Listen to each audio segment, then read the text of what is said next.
বলেছে ফামান শাহিদা মিনকুমুশ শাহরা ফালইয়াসুম, তোমাদের কেউ যদি রমজান পেয়ে যাও তাহলে সে যেন অবশ্যই রোজা রাখে। আল্লাহ পাক রমজানের রোজা আমাদের জন্য ফরজ করে দিয়েছেন। এটা সুন্নত বা নফল নয়, ঐচ্ছিক নয়, ইখতিয়ারি নয় যে রাখলে রাখলাম, না রাখলে না রাখলাম, রাখলে সওয়াব হবে না রাখলে গুনাহ হবে, বিষয়টি এরকম নয়। অবশ্যই রাখতে হবে, আমি বাধ্য।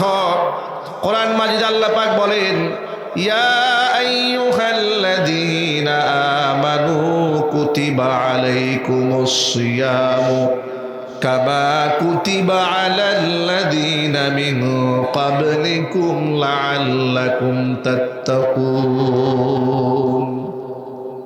ও ঈমানদারেরা, কুতিবা আলাইকুমুস সিয়াম, তোমাদের উপর রোজাকে ফরজ করা হয়েছে। আর এই ফরজ শুধু তোমাদের উপর করা হয়নি, কামা কুতিবা আলাল্লাযীনা মিন ক্বাবলিকুম, তোমাদের পূর্বে যারা দুনিয়াতে এসেছিলেন তাদের উপরেও এভাবেই রোজাকে ফরজ করা হয়েছিল। তোমাদের উপর কেন করা হলো এটা? লাআল্লাকুম তাত্তাকুন, যাতে করে তোমরা মুত্তাকি হতে পারো, পরহেজগার হতে পারো। রমজানের রোজা মানুষকে মুত্তাকি বানায়, মানুষকে গুনাহ থেকে মুক্ত করে দেয়, মানুষকে জান্নাত প্রাপ্তির বিরাট বড় মাধ্যম হচ্ছে রোজা। রোজা মানুষকে জান্নাত পর্যন্ত পৌঁছে দেয়। চিৎকার দেখুন সুবহানাল্লাহ। কিয়ামতের ময়দানে কোরআন তেলাওয়াত, কোরআন মাজিদ রবের সামনে দাঁড়াবে একটা আকার নিয়ে। কে দাঁড়াবে? কোরআন দাঁড়াবে। রমজান মাসে রোজা দাঁড়াবে, রবের সামনে দাঁড়াবে। এরপরে ফায়াশফাআন, কোরআনও সুপারিশ করবে, রমজানের রোজাও সুপারিশ করবে। রমজানের রোজা রোজাদারের জন্য সুপারিশ করবে, কোরআন মাজিদ তার পাঠক এবং শ্রোতার জন্য সুপারিশ করবেন রবের দরবারে। আল্লাহ পাক রোজার সুপারিশ মঞ্জুর করবেন, কোরআনের সুপারিশ মঞ্জুর করে রোজাদার এবং কোরআনে কারিমের তেলাওয়াতকারীকে আল্লাহ জান্নাত দিয়ে দিবেন। তাহলে সেই রমজানের রোজা আমাদের জন্য সুন্নত না ফরজ? ফরজ করা হলো। আল্লাহ পাক বললেন ফামান শাহিদা মিনকুমুশ শাহরা ফালইয়াসুম, তোমাদের মধ্যে যারা এই রমজান পেয়ে যাবে অবশ্যই সে যেন রোজা রাখে। এরপর আল্লাহ পাক বলেন ওয়ামান কানা মিনকুম মারিদান আও আলা সাফারিন ফাইদ্দাতুম মিন আইয়ামিন উখর ইউরিদুল্লাহু বিকুমুল ইউসরা ওয়ালা ইউরিদু বিকুমুল উসর। আল্লাহ পাক বলেন তোমাদের মধ্যে কেউ যদি অসুস্থ হয় অথবা সফরে থাকে, যে রোজা এত বড় ইবাদত, এটাকে ভাঙার কোনো সুযোগ নাই বিনা ওজরে, অবশ্যই সেই রোজা বাধ্যতামূলক রাখতে হবে। প্রত্যেকটা মুসলিম নরনারীর জন্য রমজানের রোজা ফরজ। সেই ফরজ রোজাও যদি তুমি অসুস্থ হও, রোজা রাখলে অসুস্থতা বেড়ে যেতে পারে। এরকম যদি কোনো অবস্থা তোমার তৈরি হয় ফাইদ্দাতুম মিন আইয়ামিন উখর, তাহলে তুমি রমজানের রোজাটা না রেখে রমজানের পরে তোমার কাজা করার সুযোগ রয়েছে। সুবহানাল্লাহ পড়ে দেখেছেন, নামাজের ব্যাপারটাও লক্ষ্য করেছেন। নামাজকে আল্লাহ পাক কি আমাদের জন্য কঠিন করেছেন না সহজ করেছেন?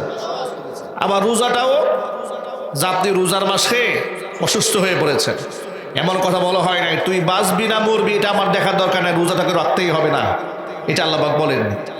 আল্লাহ পাক বলেছেন তুমি অসুস্থ হয়ে পড়েছো বান্দা, আমি তোমার উপর সহনশীল, দয়াশীল, আমি তোমার প্রভু, আমি তোমাকে প্রচণ্ড ভালোবাসি।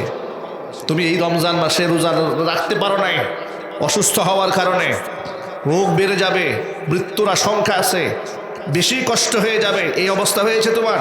রমজানের পরে যখন সুস্থ হবে, রমজানের এক একটা রোজার জন্য একটা করে রোজা তুমি কাজা আদায় করবে, কাফফারা আদায় করতে হবে না। চিৎকার দিয়ে এখন আল্লাহু আকবার। আল্লাহ পাক এরপরে বলছেন ইউরিদুল্লাহু বিকুমুল ইউসরা ওয়ালা ইউরিদু বিকুমুল উসরা। বান্দারে, আমি তোমাদের জন্য সকল ক্ষেত্রে সহজতা চাই, আমি আল্লাহ তাআলা তোমাদের জন্য কোনো বিধানকে কঠিন করতে চাই না। কোরআন মাজিদ আল্লাহ পাক সূরাতুল বাকারার শেষ দিকে একটা মূলনীতি গোটা মানব জাতির জন্য দিয়েছেন। আল্লাহ পাক বলেন বান্দারে, শরীয়তের যত নীতিমালা ফরজ ওয়াজিব বিধান তোদেরকে দেওয়া হয়েছে। কোনো বিধান এমন দেওয়া হয় নাই যে বান্দা পালন করতে পারবে না, তার উপর জোর করে চাপায় দেওয়া হয়েছে। এরকম কোনো বিধান চাপায় দেওয়া হয় নাই। লা ইউকাল্লিফুল্লাহু নাফসান ইল্লা উসআহা। মানুষের সাধ্যের অতিরিক্ত এমন কিছুই আমি বান্দার উপর চাপাই দেই নাই। মানুষের জন্য সহনশীল, মননশীল, তবিয়তের সাথে খাপ খায়, ফিতরাতের সাথে যায়, চাহিদার সাথে যায়, পরিবেশের সাথে সামঞ্জস্য বিধান করে আমি বান্দার জন্য বিধান দান করেছি, যে বিধান বান্দাকে দুনিয়াতে এক চমৎকার জীবন ব্যবস্থা উপহার দেবে, পরকালের নাজাত এবং মুক্তির রাস্তা দেখাই দেবে। জোরে বলেন আল্লাহু আকবার। তাহলে নামাজ কে সহজ করে দিলেন? রোজা কে সহজ করলেন? এবার দেখেন যাকাত, এটা ইসলামের অন্যতম উসুন মিন আসাসিল ইসলাম। এটা হচ্ছে ইসলামের ভিত্তিমূলের একটা যাকাত। সেই যাকাতটা আল্লাহ তাআলা সবার উপর ফরজ করেন নাই। যাকাত আল্লাহ ফরজ করেছেন সম্পদশালীদের উপরে। তুখাযু মিন আগনিয়াইহিম ওয়া তুরাদ্দু আলা ফুকারাইহিম। এমন বলা হয় নাই যে তুই টাকা আছে না নাই এটা আমি দেখব না। ওই ব্যাংকওয়ালারা যেমন বলে, ব্যাংক থেকে যদি আপনি একটুখানি লোন নেন, আপনি কি এই টাকা দিয়ে ব্যবসা করে লাভবান হতে পেরেছেন না পারেন নাই, ব্যাংকওয়ালা দেখবে না। ঠিকটা ব্যাঠিক জুড়ে বলেন। আপনাকে সুদে আসলে পরিশোধ করতেই হবে। যদি করতে না পারেন, বাড়ির ভিটা বিক্রি করে হলেও, মর্গেজ দিয়েছেন না, এটা বিক্রি করে হলে তারা টাকা নিয়ে নেবে। মহান আল্লাহ রাব্বুল আলামিন বান্দার কাছ থেকে যাকাত গ্রহণের নির্দেশনা দিয়েছেন। এটা সুদের মতো নয়। আল্লাহ পাক বলেছেন, খুয মিন আমওয়ালিহিম সাদাকাতান তুতাহহিরুহুম ওয়া তুযাক্কিহিম বিহা ওয়া সাল্লি আলাইহিম ইন্না সালাতাকা সাকানুল লাহুম ওয়াল্লাহু সামিউন আলীম। নবীজি, আপনি ধনীদের কাছ থেকে যাকাত গ্রহণ করেন। কতটুকু যাকাত নেবেন? শতকরা মাত্র 2.5% যাকাত। বান্দা যদি বছরে 1 কোটি টাকা ইনকাম করে, আমার বান্দার এই সম্পদের মধ্যে দরিদ্র মানুষের হক আছে, আত্মীয় স্বজনের হক আছে, বাবা মার হক আছে, সন্তান সন্ততির হক আছে, স্ত্রীর হক আছে। আছে না নাই জোরে বলেন? আমার উপার্জিত সম্পদে আমার বাবা মার হক আছে না? আমার স্ত্রী সন্তানের হক আছে না? আমার আত্মীয় স্বজনের হক আছে না? আছে। কিন্তু আমরা কি মনে করি? আমার উপার্জিত সম্পদে হক শুধু আমার একা, আমার আর বউগুলো মানুষ, আর কারো হক নাই। এমন কপাল পোড়া এই সমাজের অনেক সন্তানেরা আছে যারা নিজের উপার্জিত সম্পদে বাবা মার হক আছে এই কথা বিশ্বাস করতে চায় না। কথা বলতে হবে, ঠিক না ঠিক? আহারে কপাল পোড়া। মনে রাখবেন, আমার এই সম্পদ এটা আমি শুধুমাত্র উপার্জন করেছি তা নয়। এই সম্পদে বারাকা কে বাড়িয়ে দিয়েছে জোরে বলেন? রিজিক দেওয়ার মালিককে। আল্লাহ পাক বলেন, ওয়ামা মিন দাব্বাতিন ফিল আরদি ইল্লা আলাল্লাহি রিজকুহা। জমিনের মধ্যে এমন কোন বিচরণশীল প্রাণী নাই যে প্রাণীর রিজকের দায়িত্ব আমি আল্লাহ নিজ হাতে গ্রহণ করি নাই। অন্য আয়াতের মধ্যে আল্লাহ পাক বলেন, আল্লাহু ইয়াবসুতুর রিজকা লিমান ইয়াশাউ ওয়া ইয়াকদির। আমি আল্লাহ তাআলা যাকে খুশি তাকে আমি রিজিক বাড়ায় দেই, যার থেকে খুশি রিজিককে আমি সংকীর্ণ করে রাখি। এই ফয়সালা কার হাতে? মহান আল্লাহ পাকের হাতে। আল্লাহ পাক বলেন, বান্দারে তুই শ্রম দিয়েছিস, কিন্তু অর্থ উপার্জন আমি তোকে করে দিয়েছি। তুই ক্ষেত খামারে বীজ বপন করেছিস, তোর দায়িত্ব শেষ হয়েছে। এই বীজটাকে পরিপূর্ণ চারা বানাইয়া এর মধ্যে ফল দেওয়ার দায়িত্ব আমি নিজ হাতে গ্রহণ করেছি। সুবহানাল্লাহ পড়েন। পৃথিবীর কোনো বিজ্ঞানী গাছে ফল দিতে পারে? আরো যদি বলেন, কৃষক পারে? কৃষক তো জমিনে বীজ রেখে রাতের বেলায় ঘরে এসে ঘুমায় থাকে, সকালবেলা গিয়ে দেখে সেই বীজকে আল্লাহ ফাটাই দিয়েছে। সুবহানাল্লাহ পড়ে। কে ফাটিয়ে দিয়েছেন? আল্লাহ পাক ফাটিয়ে দিয়েছেন। এরপরে যদি রৌদ্র না ওঠে ফসল নষ্ট হয়ে যায়, বৃষ্টি না আসে ফসল নষ্ট হয়ে যায়, অতিবৃষ্টি হলে নষ্ট হয়ে যায়, অনাবৃষ্টি হলে তাও নষ্ট হয়ে যায়, পরিমিত বৃষ্টি হতে হয়, পরিমিত রৌদ্রের তাপ থাকতে হয়। এই যে এত বড় সেটআপ কে দেন? যদি বলে না কে দেন? এরপরেও বান্দা মনে করে সব আমার, ঠিক না? কারুনের কাছ থেকে নবী মুসা আলাইহিস সালাতু ওয়াস সালাম যখন সম্পদ চেয়েছিলেন দরিদ্রকে দেওয়ার জন্য, সে কি বলেছিল? ক্বালা ইন্নামা উতিতুহু আলা ইলমিন ইনদি।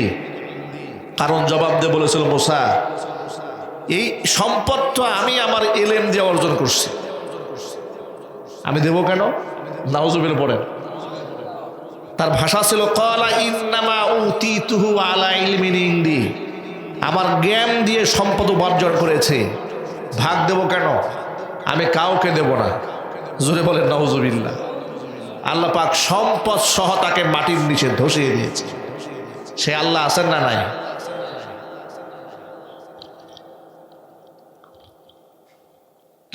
গত এক সপ্তাহ ধরে, এক সপ্তাহের বেশি সময় ধরে ঠান্ডা কাশি ছিল আমার বেশ, আর 3 দিন ধরে, বিশেষ করে আজকে তৃতীয় দিন অসুস্থতার, প্রচণ্ড জ্বর। গতকালকেও জ্বর ছিল, আর আগের দিন তো জ্বর ছিল প্রায় 103-104 মতো। এই 103-104 জ্বর নিয়ে 102 ডিগ্রি সেলসিয়াস তাপমাত্রা নিয়ে মাহফিলে স্টেজে উঠে বয়ান করতে হয়েছে। কেন? ডেট নেওয়া 6 মাস, 1 বছর, 2 বছর আগে। বক্তা যদি মরেও যায়, মাহফিল কর্তৃপক্ষ বলে অ্যাম্বুলেন্স নিয়ে অন্তপক্ষে লাশটা যেন মাহফিলে থাকে। এটা বাংলাদেশ। এই অবস্থায় কথা বলতে হচ্ছে। আলহামদুলিল্লাহ গত 3 দিনের তুলনায় আজকে তৃতীয় দিন অনেকটাই স্বাভাবিক এবং সুস্থ আছে। দোয়া করবেন আল্লাহ পাক যেন পরিপূর্ণ সুস্থতার নিয়ামত দান করেন। কারণ এই সুস্থতার নিয়ামত যদি না থাকে তাহলে কথা শোনাবো কি করে? হাজার হাজার মানুষ তো আমাদেরকে দাওয়াত দেন কথাগুলো শোনার জন্য, ঠিক না ভাই? যদি সেই সুস্থতা না থাকে তো কথা শোনানো তো মুশকিল হয়ে যাবে। এই জন্য মাঝে মাঝে একটু চা খাচ্ছি, আপনার ডিস্টার্ব ফিল করবেন না, ঠিক আছে? ঠান্ডা আছে তো এই জন্য। যাই হোক, যে কথা বলতে চাচ্ছিলাম, কারুনকে যখন বলা হলো যে তোমার তো অনেক সম্পদ আল্লাহ দিয়েছেন, কে দিয়েছে জোরে বলেন তো ভাই? কারুন বলে মুসাকে, মুসা তুমি বলো কি এগুলো? আল্লাহ আমাদের কেউ থেকে দিল, ইন্নামা উতিতুহু আলা ইলমিন ইনদি, আমি আমার জ্ঞান দিয়ে উপার্জন করেছি এই সম্পদ। আল্লাহ এই সম্পদ দিয়েছে, আমি বিশ্বাস করি না। কিন্তু তার সাথে বলেন নাউজুবিল্লাহ। আল্লাহ পাক বলেন আমি তারে এত সম্পদ দিয়েছিলাম যে লাতানু বিল উসবাতি উলিল কুওয়া, তার সম্পদের ধনাগারের চাবি বহন করতে একদল শক্তিশালী যুবকের জন্য কষ্টকর হয়ে যেত। এত সম্পদ কারণকে দিয়েছিলাম, সেই সম্পদ দিয়ে সে অহংকার করত। অহংকার করে বললো এগুলো আমার, আমি কাউকে দেব না। আল্লাহ পাক তার সম্পদ সহ মাটির নিচে ধসিয়ে দিয়েছেন। হাদিস শরীফে এসেছে কিয়ামত পর্যন্ত সে মাটির নিচে শুধু ঢুকতেই থাকবে। জোরে বলেন নাউযুবিল্লাহি মিন যালিক। ভাইরা আমার, তাহলে এই যে যাকাত, এই যাকাত আল্লাহ পাক, আমি এত টাকা উপার্জন করলাম, এই টাকার মধ্যে আমার প্রতিবেশীর হক আছে, আমার মা বাবার হক আছে, আমার এতিম অসহায়দের হক আছে, গরিব মানুষের হক আছে। গরিব মানুষের হক যে আছে একটা আয়াত দিয়ে প্রমাণ দেই। আল্লাহ পাক বলেন ওয়াফি আমওয়ালিহিম হাক্কুম মালুম লিসাইলি ওয়াল মাহরুম। সম্পদশালীদের সম্পদের মধ্যে ওয়াফি আমওয়ালিহিম হাক্কুম মালুম, নির্ধারিত একটা অংশ আছে। কার জন্য নির্ধারিত অংশ? লিসাইলি ওয়াল মাহরুম, বঞ্চিত অসহায়ের জন্য। যারা গরিব, মিসকিন, সাইল, ভিক্ষুক, এদের জন্য একটা অংশ কে নির্ধারণ করেছে? এটা ফরজ অংশ। কি অংশ যদি বলেন ভাই? ফরজ, এটা দিতে হবে। যাকাত এটা ঐচ্ছিক ইবাদত না, দিলে দিলাম, না দিলে না দিলাম এমন কোনো সুযোগ নাই। আমাদের বাংলাদেশ 90 থেকে 95% মুসলিম অধ্যুষিত এই দেশে ইসলামিক স্টেট কায়েম না হওয়ার কারণে এখন সব মানুষ ইচ্ছা করে নামাজ পড়লে পড়ে, না পড়লে না পড়ে। জাকাত দিলে দেয়, না দিলে না দেয়। জাকাতে টাকা দেয় না, কিন্তু ইনকাম ট্যাক্স কিন্তু ঠিকই দেয়। বড় লোকেরা ইনকাম ট্যাক্স দিতে বাধ্য থাকে, অথচ ইনকাম ট্যাক্সটা বাংলাদেশে যে আইন রয়েছে এটা জুলুমের আইন। আপনি 7 লক্ষ টাকা ইনকাম করবেন এক রকমের ট্যাক্স, বাৎসরিক 10 লাখ টাকা ইনকাম হলে আরও বেশি ট্যাক্স, 15 থেকে 20 লক্ষ টাকা ইনকাম হলে আরও ট্যাক্স। এমনকি এক পর্যায়ে শতকরা 25% আপনার যদি ইনকাম বেশি হয়, অর্থাৎ ধরুন আপনার বাৎসরিক ইনকাম 20 থেকে 25 লাখ ছাড়িয়ে গেল, তাহলে আপনাকে শতকরা 25% ট্যাক্স দিতে হবে। বছরে যদি 1 কোটি টাকা ইনকাম করেন তাহলে আপনাকে শতকরা 25% মানে প্রায় 25 লক্ষ টাকা আপনাকে রাজস্ব খাতে ব্যয় করতে হবে। এই আইন করেছে মানুষ। কে করেছে? কথা বলে না, কে করেছে? আর আল্লাহ কি আইন করলেন? আপনি 1 কোটি টাকাও যদি ইনকাম করেন, আপনি মাত্র 2.5%, মাত্র 2.5 লাখ টাকা রাজস্ব খাতে দিবেন জাকাত হিসেবে। গোটা দেশের দরিদ্রদের মধ্যে বন্টন করে দেওয়া হবে। আপনার সম্পদ পাক, আপনার আত্মা পাক, পরকালীন জবাবদিহিতা মুক্ত, মানুষের হক আদায় হয়ে গেল। সুবহানাল্লাহ পড়েন।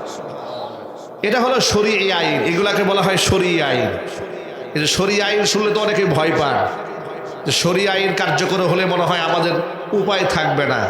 ভাইরা, মানুষ যে আইন তৈরি করেছে, মানুষ এটা জুলুমের আইন করেছে। আল্লাহর আইনে কোনো জুলুম নাই। এ কথা কি বিশ্বাস হয় আপনাদের? আপনি বলেন, উদাহরণ দিয়ে একটু বোঝাই দিই, মানুষের তৈরি করা আইনে জুলুম কি করে হয়। এর ছোট্ট একটা এক্সাম্পল নেন। আমাদের বাংলাদেশ সহ গোটা পৃথিবীতে মানুষ 2 শ্রেণী, নারী আর পুরুষ, ঠিক না? আমাদের বাংলাদেশের মানুষ নারী আর পুরুষ।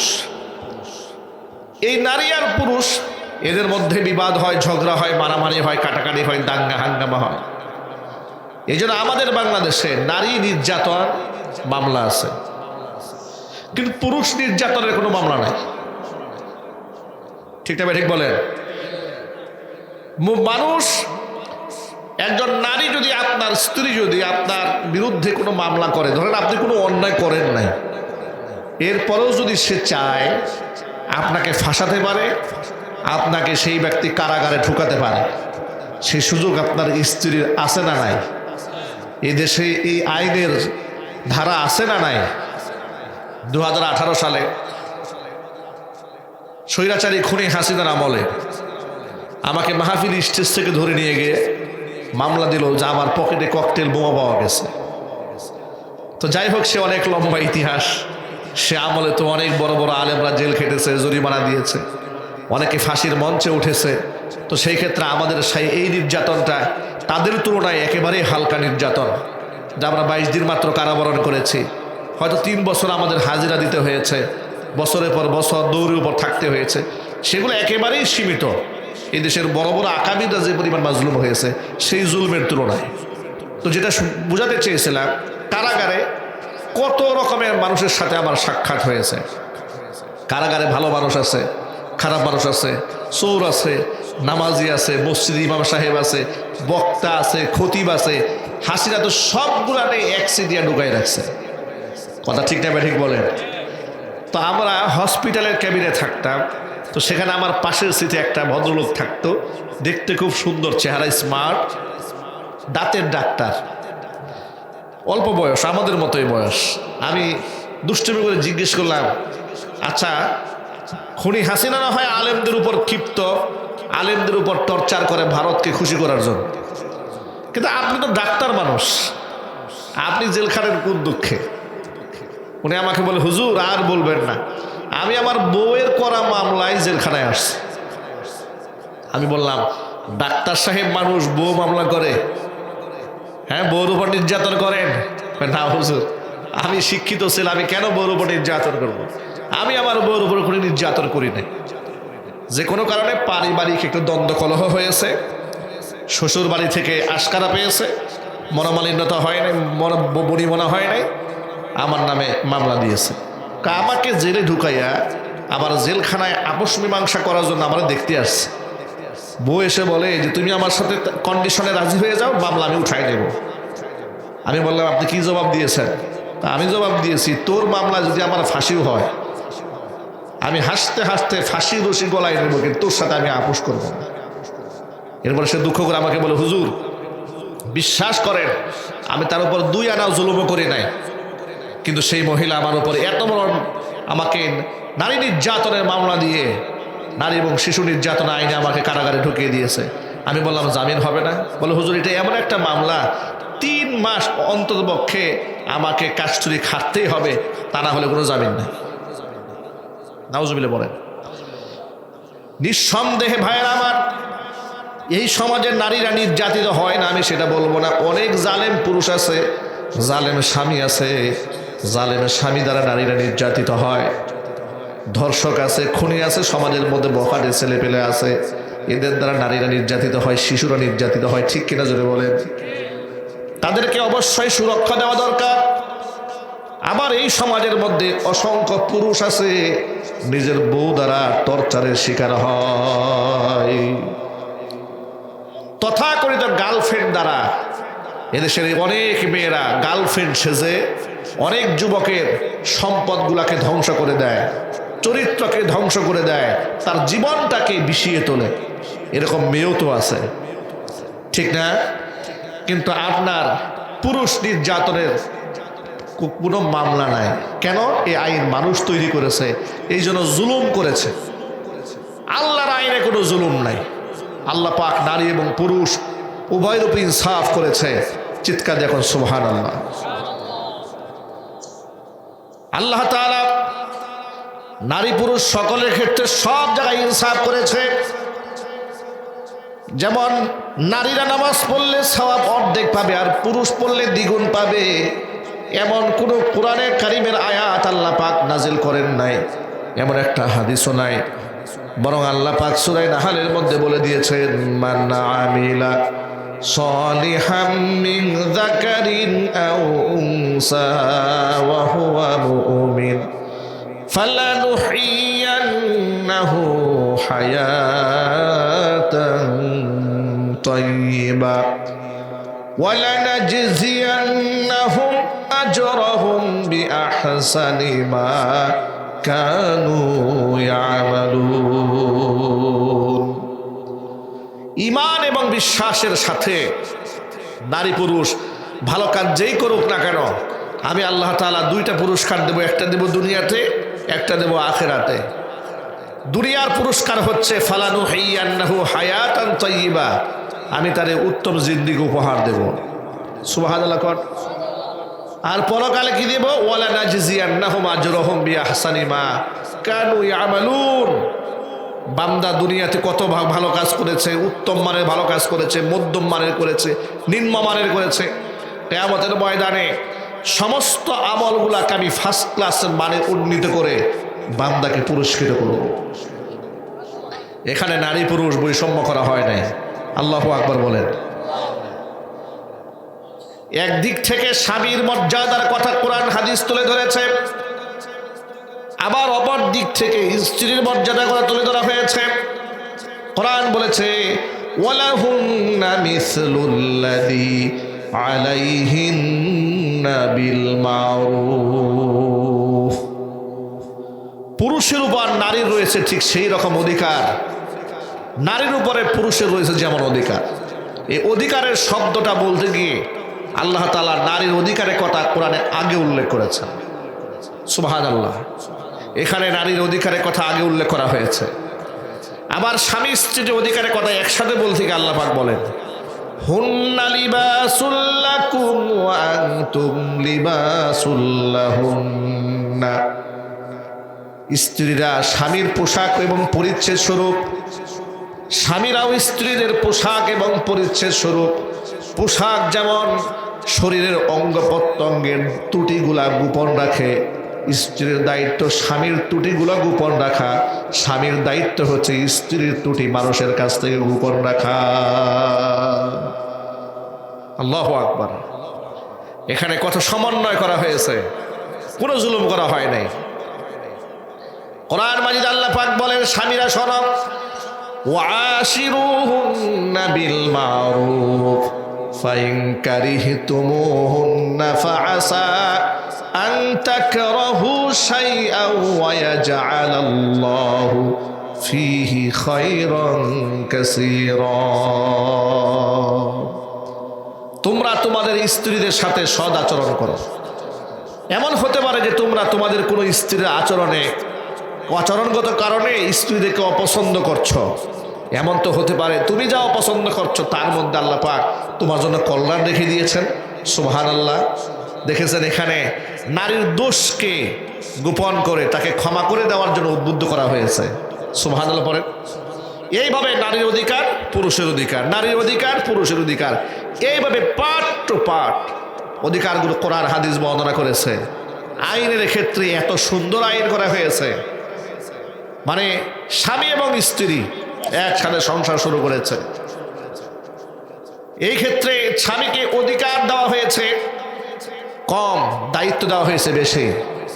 স্ত্রীকে অধিকার দেওয়া হয়েছে বেশি, দায়িত্ব দেওয়া হয়েছে কম। পুরুষ হিসেবে পুরুষের দায়িত্ব বেশি।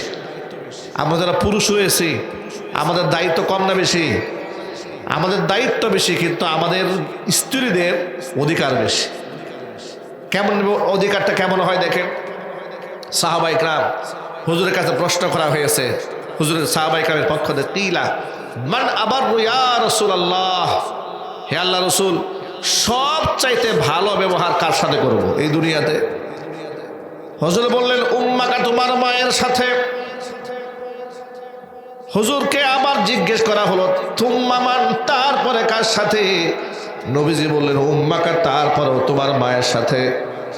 তৃতীয়বার আবার জিজ্ঞেস করা হলো তারপরে কার সাথে?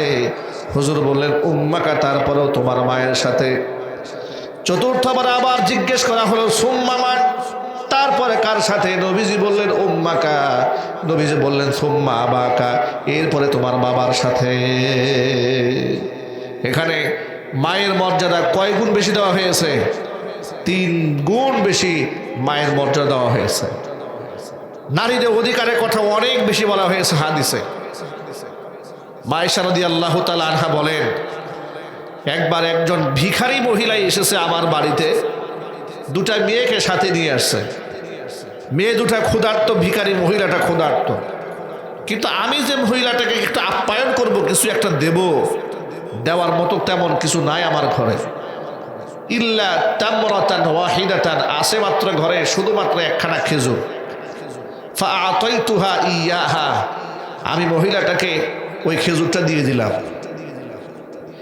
মহিলা ফাকাসসামাতাহা বাইনাহুমা, আমার সামনে খেজুরটা ভাগ করে টুকরা করে 2 মেয়েকে দিয়ে দিল খাওয়ার জন্য। ওয়ালাম তাকুল মিনহা শাইআ, মহিলা সেখান থেকে কিছুই খেলো না। মেয়েদের প্রতি মায়ের স্নেহ দেখে, মোহাব্বত দেখে, ভালোবাসা দেখে আমি অবাক হলাম।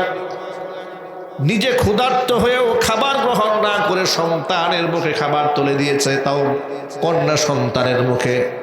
দৃশ্য আমার কাছে ভালো লেগেছে। আল্লাহর নবী যখন আমার ঘরের মধ্যে এলেন, রসুলের কাছে আমি ঘটনার বিবরণ শোনালাম। শোনাবার পর নবীজি মন্তব্য করে বললেন, আয়েশারে শোনো, মানুবতুলিয়া বিহাদিহিল বানাতি মিন শাইইন কুন্না লাহু সিতরাম মিনান নার। দুনিয়াটা আল্লাহ পাক যাদেরকে কন্যা সন্তান দেন, কিয়ামতের ময়দানে এই কন্যা সন্তানগুলো হাসরের ময়দানে বাবা মার জন্য ঢাল হয়ে দাঁড়ায় যাবে। বাপ মাকে জাহান্নামের আগুনে পুড়তে দেবে না। সুবহানাল্লাহ বলবেন না ভাই? দেখেছেন এখানে নারীদের মর্যাদার কথা তুলে ধরা হয়েছে। তাহলে কোরআন হাদিসে জুলুমের কোনো আইন নাই। মানুষ যে আইন তৈরি করে সে আইনের মধ্যে জুলুম থাকে। এই জন্য এই দেশে আইন আছে, নারী নির্যাতনের মামলা আছে, কিন্তু পুরুষ নির্যাতনের মামলা নাই। এই সুযোগে অসংখ্য সুবিধাবাদী, অসংখ্য দুষ্ট কিছু মেয়েরা পুরুষদের জীবনটাকে বরবাদ করে দিচ্ছে। ঠিক না? ঠিক। ইনসাফ হওয়া দরকার, সাম্য থাকা দরকার, ব্যালেন্স থাকা দরকার, যেটা আছে কোরআনে, যেটা আছে হাদিসে। এই জন্য আমি আমার ভাইদেরকে দিক নির্দেশনা দিতে চাই যে আমরা মুসলমান হিসেবে প্রত্যেকটা মুসলমানের এটা হৃদয়ের একটা স্বপ্ন থাকা উচিত, আমাদের জীবদ্দশায় আমরা আল্লাহর আইন মেনে নামাজ পড়ি, আল্লাহর আইন দিয়ে আমরা রোজা রাখি, আল্লাহর আইনেই আমরা হজ করি, আল্লাহর আইনেই আমরা যাকাত দেই। আল্লাহর আইনে যেন আমাদের দেশ, এই সমাজ, এই রাষ্ট্র, এই কোর্ট কাছারি, এই আদালত, এক কথায় গোটা জীবন ব্যবস্থা যেন আল্লাহর দেওয়া কোরআন এবং সুন্নাহ দিয়ে আমরা পরিচালনা করতে পারি। এমন একটা সমাজ ব্যবস্থা পাওয়ার জন্য আল্লাহর কাছে দোয়া করতে পারি না ইনশাল্লাহ? যদি বলেন ইনশাল্লাহ, আল্লাহ পাক যেন কবুল করেন, সকলে জোরে কোন আমিন। ভাইরা, আল্লাহ সব সহজ করেছেন। আল্লাহ আমাদের উপর কোনো বিধান কঠিন করেন না। কোনো বিধান কঠিন করেছেন না? কঠিন করেন নাই। রমজান মাসে রোজা আল্লাহ ফরজ করলেন, যাকাত আল্লাহ পাক ফরজ করলেন ধনীদের উপরে, গরিবদের উপর যাকাত ফরজ করা হয় নাই। বরং তুখাযু মিন আগনিয়াইহিম ওয়া তুরাদ্দু আলা ফুকারাইহিম, সম্পদ যেন শুধুমাত্র ধনীদের পকেটে না থাকে। কারণ সুদভিত্তিক অর্থ ব্যবস্থার মধ্যে ধনীরা শুধু ধনী হয়, গরিবরা শুধু গরিবই থেকে যায়। কিন্তু যাকাত ভিত্তিক অর্থ ব্যবস্থা হয়ে গেলে গরিবরা গরিব থাকবে না।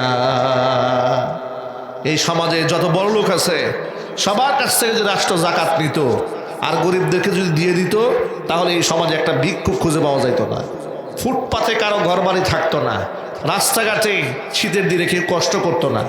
ঠিক কিনা ঠিক জোরে বলেন? আমরা চাই এমন একটা সমাজ ব্যবস্থা। আল্লাহ যেন কবুল করে, জোরে কোন আমিন। ভাইরা আমার, নামাজ আল্লাহ সহজ করেছেন, যাকাত আল্লাহ সহজ করেছেন, হজ আল্লাহ কত সহজ করলেন দেখেন। আচ্ছা, আল্লাহ যদি আমাদের উপর চাপাই দিতে এই সমাজের কে ধনী আর কে গরিব এটা দেখবো না, সকলকে হজ করতে হবে, তাহলে তো আমরা হজ করতে বাধ্য থাকতাম। ঠিক কিনা বলেন? ভিক্ষা করে হলেও আমাদের হজে যেতে হতো। আল্লাহ পাক কি তাই করেছেন আমাদের জন্য? না। আল্লাহ পাক কি বললেন? ওয়ালিল্লাহি আলান নাসি হিজ্জুল বাইতি মান ইসতাতাআ ইলাইহি সাবিলা, যার সামর্থ্য আছে বাইতুল্লাহ যাওয়ার, তার উপর আল্লাহর হক, সে বাইতুল্লাহ যাবে। যার সামর্থ্য নাই সে নিজের মহল্লার মসজিদে জুমার নামাজ আদায় করবে, তার হজ আদায় হয়ে যাবে। আরো জোরে কন্যা সুবহানাল্লাহ। মানে গরিব মানুষের জন্য মহল্লার মসজিদে নামাজ জুমা আদায় করলেই দায় দায়িত্ব শেষ। ধনী মানুষ শুধু মহল্লায় নামাজ পড়লে হবে না, তারে কাবা গিয়া তাকে অবশ্যই হাজিরা দিতে হবে। আল্লাহ পাক এখানেও মানুষের উপর জুলুম করেন নাই, মানুষের জন্য সহনশীল করেছেন, সহনীয় করে দিয়েছেন আইন। তাহলে নামাজের আইন সহজ হলো, রোজার আইন আল্লাহ পাক সহজ করলেন, হজের আইন সহজ করলেন, যাকাতের আইন সহজ করলেন। এখন নামাজ, রোজা, হজ, যাকাতের ব্যাপারে কোরআন মাজিদে আয়াত কয়টা? যেখানে ৬,৬৬৬টা আয়াত কোরআন মাজিদে, সে আয়াতের মধ্যে নামাজ সংক্রান্ত আয়াত রয়েছে মাত্র ৮২টা আয়াত, যাকাতের ব্যাপারে আয়াত রয়েছে ৩২টা আয়াতে, নামাজ এবং যাকাত একসাথে এসেছে ২৭টা আয়াতে, আর হজের ব্যাপারে আয়াত এসেছে ১২টা আয়াতে, রমজানের রোজার ব্যাপারে আয়াত এসেছে ৫টা আয়াতে। তাহলে এই ৫, ১২, ২৭, ৩২ এবং ৮২ সবগুলা মিলে মাত্র ১৫২টা আয়াত। ১৫২ আয়াতে নামাজের কথা শেষ, রোজার কথা শেষ, হজের কথা শেষ, যাকাতের কথা শেষ। প্রিয় ভাইরা, এবার আপনারা জবাব দেন, কোরআন মাজিদে আয়াত কি ১৫২টা? কথা বুঝেন নাই মনে হয়। কোরআনে কি ১৫২টা আয়াত? কতগুলো আয়াত? ৬,৬৬৬টা হচ্ছে মাশহুর। হ্যাঁ, ৬,০০০ কয়শ? ৬,২৩৬, এটা হচ্ছে নির্ভরযোগ্য। আর মাশহুর পুরা পৃথিবী ছড়াই গেছে কয়টায়? ৬,৬৬৬টা আয়াত। যাই হোক, মূল বক্তব্য এই যে হাজার হাজার আয়াত, সবাই তো আল্লাহ নামাজের কথা বলেন, মাত্র ১৫২টা আয়াতের নামাজ, রোজা, হজ, যাকাতের চ্যাপ্টার শেষ। তাহলে আমরা ইসলামকে ৫টা জিনিসের মধ্যে যদি সীমাবদ্ধ করতাম, তাহলে আল্লাহ তাআলা এই যে কোরআনে এতগুলো আয়াত দিলেন, এটা অনর্থক হয়ে যেত না ভাই? আমার আল্লাহ তাআলা কি একটি আয়াত অনর্থক নাজিল করেছেন? অকারণে নাজিল করেছেন? নিঃসন্দেহে আল্লাহ পাকের হিকমা আছে। এই কোরআনে আল্লাহ ২৫ জন নবী রাসূলের জীবনী দিয়েছেন। আল্লাহ তাআলা মহিয়সী নারী হযরত মারিয়ামের জীবনী কোরআনে আমাদের শিক্ষা দিয়েছেন। লুকমান হাকিম নবী রাসূল ছিলেন না, তার জীবনী দিয়েছেন, তার থেকে শিক্ষা দিয়েছেন। খিজির আলাইহিস সালামের জীবনী দিয়েছেন, নবী রাসূল ছিলেন না। বাদশা যুলকারনাইন ইতিহাস দিয়েছেন আল্লাহ তাআলা কোরআনে। আসহাবুল ফিল হস্তি বাহিনীর ইতিহাস দিয়েছেন, ফেরাউনের ইতিহাস দিয়েছেন, কারুন, নমরুদ, আবু জাহাল এদের ইতিহাস দিয়েছেন। মানুষকে জীবন পথের পাথেয় দিয়েছেন, মানুষের জন্য শিক্ষা দিয়েছেন। আবার এই সমস্ত ইতিহাস বলে আল্লাহ পাক বলেছেন, লাকাদ কানা ফি কাসাসিহিম ইবরাতুল লিউলিল আলবাব, এদের ঘটনাগুলোর মধ্যে রয়েছে জ্ঞানীদের জন্য শিক্ষা। জোরে বলেন সুবহানাল্লাহ। প্রিয় ভাইরা, তাহলে আমরা কেন আমাদের ধর্মটাকে শুধুমাত্র মসজিদ ভিত্তিক, খানকা ভিত্তিকের মধ্যে শেষ করে দেব? আমাদের গোটা জীবনটাকে আমরা ধর্মের রঙে রঙিন করতে চাই, বলেন ইনশাআল্লাহ। এখন আসেন, আমি যা বলার জন্য এতগুলো কথা বলেছি, সামনে নির্বাচন আসতেছে। আমাদের অনেক ভাইরা যদি এখানে থাকতেন, তাহলে সকল প্রার্থী এবং তাদের অনুসারী যারা আছেন তারা অন্তর্পক্ষে জেনে নিতে পারতেন যে মুসলিম নেতা নির্বাচন করার ক্ষেত্রে আমাদের কি কি শর্তগুলো দেখা দরকার।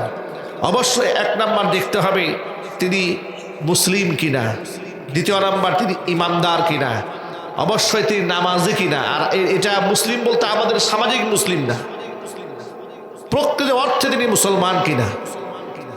দাবিতে মুসলমান তো সবাই, যে জীবনে 1 ওয়াক্ত নামাজ পড়ে না সেও তো টাটকা মুসলমান দাবি করে, চুরি করে তারপরে মুসলমান, মিথ্যা কথা বলে তারপরেও মুসলমান, জেনা বদমাশি করে তারপরেও তারে মুসলমান বলতে হয়, এরকম না। সৎ, ইনসাফ, আমানত। ইন্নাল্লাহা ইয়া'মুরুকুম আন তুআদ্দুল আমানাতি ইলা আহলিহা, আল্লাহ হুকুম করেছে তুমি আমানতটাকে যথার্থ স্থানে দিতে হবে। আপনি যে ভোট মানে হচ্ছে একটা সমর্থন, আপনি কাকে দিলেন? আপনি একটা সমর্থন দিয়ে এমন একজন ব্যক্তিকে এমপি বানালেন, তিনি ওই চেয়ারে বসে চুরি করলেন, এরপরে সেখানে বসে তিনি অর্থ পাচার করলেন, মানুষের অধিকার নষ্ট করলেন। আপনাকে আমাকে কি এই দায়ভারটা নিতে হবে না ভাই? কি বলেন? আর আমার একটা ভোট পেয়ে সে যদি ভালো কাজ করে, আমি কি অবশ্যই সোয়াবের ভাগিদার হব না? এই জন্য সৎ নেতা, যোগ্য নেতা, ইমানদার নেতা এটা গ্রহণ করা দরকার, ঠিক কিনা? কোরআন মাজিদে আল্লাহ সুবহানাহু ওয়া তাআলা বহু জায়গাতে বলেছেন সৎ মানুষের সঙ্গ দিতে। আবার আল্লাহ পাক এই কথাও জানিয়ে দিয়েছেন, অনেক মানুষ সঙ্গীর কারণে জাহান্নামে যাবে, বন্ধুত্বের কারণে জাহান্নামে যাবে। আমরা আমাদের ভাষায় বলি সৎ সঙ্গে স্বর্গবাস, অসৎ সঙ্গে সর্বনাশ, যে কথাটা বলি কোরআন মাজিদে আল্লাহ সুবহানাহু ওয়া তাআলা তা বলে দিয়েছেন। কোরআন মাজিদে আল্লাহ পাকের ভাষা, আল্লাহ পাক বলেন, وَيَوْمَ يَعَضُّ الظَّالِمُ عَلَى يَدَيْهِ يَقُولُ يَا لَيْتَنِي اتَّخَذْتُ مَعَ الرَّسُولِ سَبِيلًا يَا وَيْلَتَى لَيْتَنِي لَمْ أَتَّخِذْ فُلَانًا خَلِيلًا لَقَدْ أَضَلَّنِي عَنِ الذِّكْرِ بَعْدَ إِذْ جَاءَنِي وَكَانَ الشَّيْطَانُ لِلْإِنسَانِ خَذُولًا। আমার আল্লাহ পাক বলেন, কিয়ামতের ময়দানে অনেক জালেম নিজের হাতের চামড়া আফসোস করে নিজে কামড়ায় ছিঁড়ে ফেলবে আর বলবে, ইয়া লাইতানি ইত্তাখাযু ইয়া ওয়াইলাতা লাম আত্তাখিজ ফুলানান খালিলা, হারে আমি যদি দুনিয়াতে অমুককে বন্ধু না বানাতাম।